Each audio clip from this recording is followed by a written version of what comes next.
So we're testing this Lake Forest supplied headlamp lift motor. Function of this motor is to go 180 degrees and stop. I've put a little flag on it here so we can see it do that. We're doing exactly what the switch does by energizing either one of these two remaining terminals after we put power and ground into it. So go ahead and there's 180. There's 180. There's 180. There's 180. Notice he's not pulling the switch, the terminal off.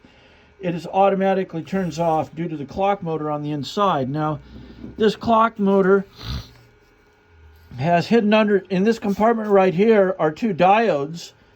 And the diodes protect the operation of the machine.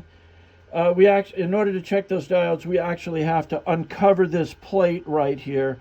We're going to do that, and then we'll get back to you. But really, it would, if the diodes were shorted or if the diodes were open circuit, this wouldn't operate at all.